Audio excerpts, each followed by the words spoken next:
I want to apologise for my voice. It sounds terrible, but I've got a sore throat. You know how it is in England. Bugs going around, and I caught it. When I was sounding like Darth Vader. Yeah, make sure you subscribe to the channel. I upload frequently every week. Predictions, scores, reactions.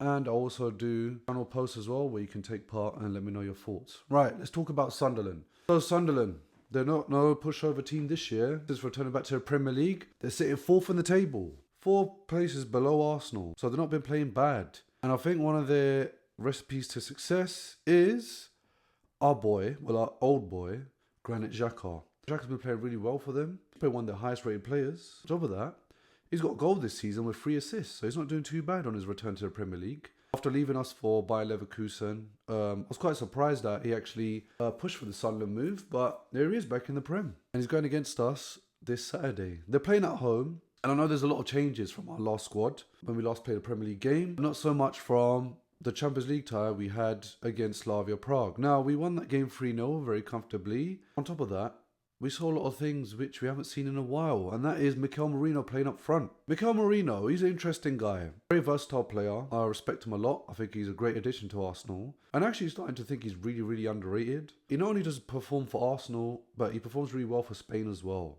And one important thing to remember is that he's playing in a position which he's not really familiar with, which is the striker position. He started playing striker in February, and in 19 games, he's got 9 goals and 3 assists from playing up front. I mean, that's amazing. Considering you're not even a striker, you're not even a winger, you don't even play upfield.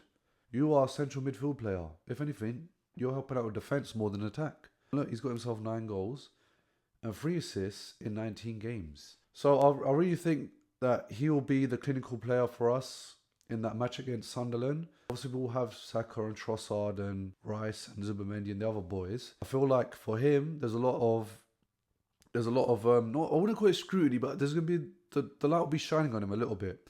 And I'll tell you why. It's because with Victor Gyökeres, what we've started to evolve is we're using him as a way to create space for wingers. So with Mikel Merino now, because he's not really a runner per se, or a high pressing forward like Gyökeres, even Gyökeres is better than Havertz at doing that, then the game plan kind of shifts to like the last season. Now we did get some wins. We even got an important draw at Liverpool. We didn't win the league because of it, but Mikel Merino scored in that game. So this is a game where I think he will definitely score. And I think this is a game where he will prove that even though last season he played up strike from February onwards, he showed it in a Slavia Prague game, he's going to do the same again this time. How do I see it going down? Before I go into the scoreline, I just want to talk about some other factors, which is defence. I'll probably say I'm more nervous about this game defensively of us conceding than our last few games this season. And the reason why is because Sunderland beat Chelsea away. Yeah. So Chelsea, they've improved a lot. You know, they won 2 trophies over the summer. I know defence isn't their strongest suit right now because of the injuries to Fofana and whoever else. When Sunderland went to Stamford Bridge, I was actually amazed at how well they played.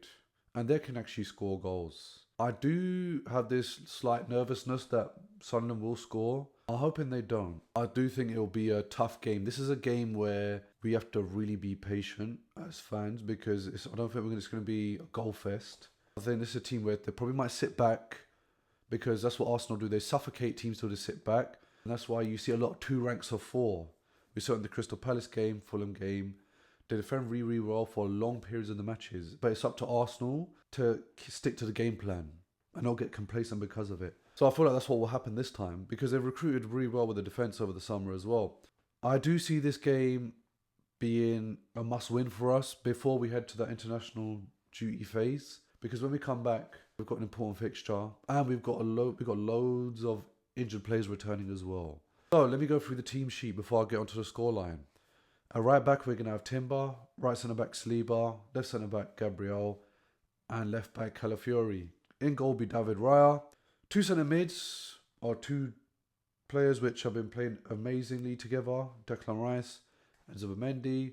Zubimendi's a defensive midfielder, whereas Rice is carrying the ball a bit more forward now with a bit more freedom.